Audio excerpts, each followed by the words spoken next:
আমরা ভালো কাজের ব্যাপারে আমরা আপনাদের সাথে থাকব এবং আপনাদের সাথে সহযোগিতাও থাকবো, কিন্তু কোনো সিদ্ধান্ত যদি আপনাদের দেশের বিরুদ্ধে হয়, ইসলামের বিরুদ্ধে হয়, তাহলে সেখানে কিন্তু আমরা নিয়মতান্ত্রিক প্রতিবাদ করব।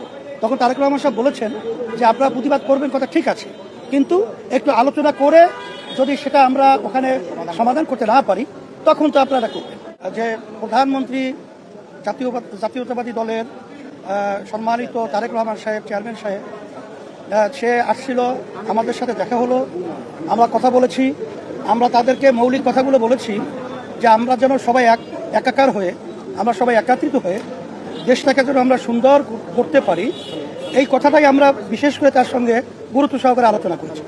এবং তার আলোচনার মধ্যে আমরা এতটুকু আশ্বাস পেয়েছি যে সেও আমাদের সাথে কমিটমেন্ট করেছে যে সেও সকলকে নিয়ে এই দেশ সুন্দর গড়ার ব্যাপারে সে আন্তরিকভাবে সবার সাথে ঐক্যতা, সৌহার্দ্যতা, সম্পর্ক তৈরি করে এই দেশ সুন্দরভাবে পরিচালনা করার আমাদের সাথে অঙ্গীকারবদ্ধ হয়েছে এবং চেষ্টা করবে। এই জন্য আজকে আলোচনা খুবই ফলপ্রসূ হয়েছে। আর আমরা চেয়েছি যে গণ অভ্যুত্থানের পরে আমাদের দেশটা যেন সুন্দর একটা দেশ, আমাদের জন্মভূমি, আমাদের এই যে স্বাধীন হয়েছে, আমাদের দেশটা যেন সবাই আমরা একাকার হয়ে আমরা রাজনৈতিক যে হিংসা, পরায়ণতা এবং পরস্পরিক কাতরকতা, এগুলো যেন আমরা একে অপরের প্রতি না রেখে আমরা সবাই পরামর্শ ভিত্তিক দেশ পরিচালনা করতে পারি। এইটাই আমাদের মূল আজকে মুখ্য এবং মূল আলোচনা ছিল। আপনাদের সকলকে ধন্যবাদ।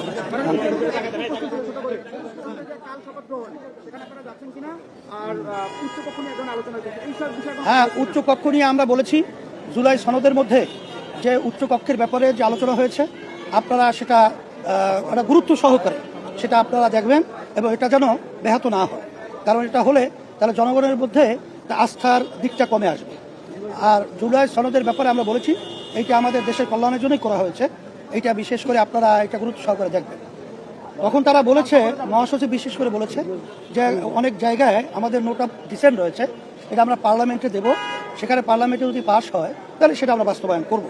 তখন আমরা তো কথাটা বলতে চেয়েছি যে পার্লামেন্টে তো এখন একক সংখ্যাগরিষ্ঠতা আপনারা অর্জন করেছেন, বিদায় আপনারা তো এটা সদিচ্ছা থাকলে এটাকে আপনারা বাস্তবায়ন করতে পারবেন। এটা এইভাবে আমরা বলছি। দাওয়াত পেয়েছি, দাওয়াত দিয়েছি। আমাদের প্রতিনিধি যাবে।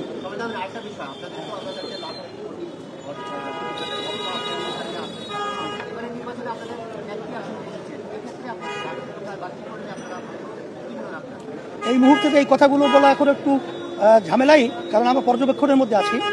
আর সাথে সাথে নির্বাচনের ব্যাপারে আমাদের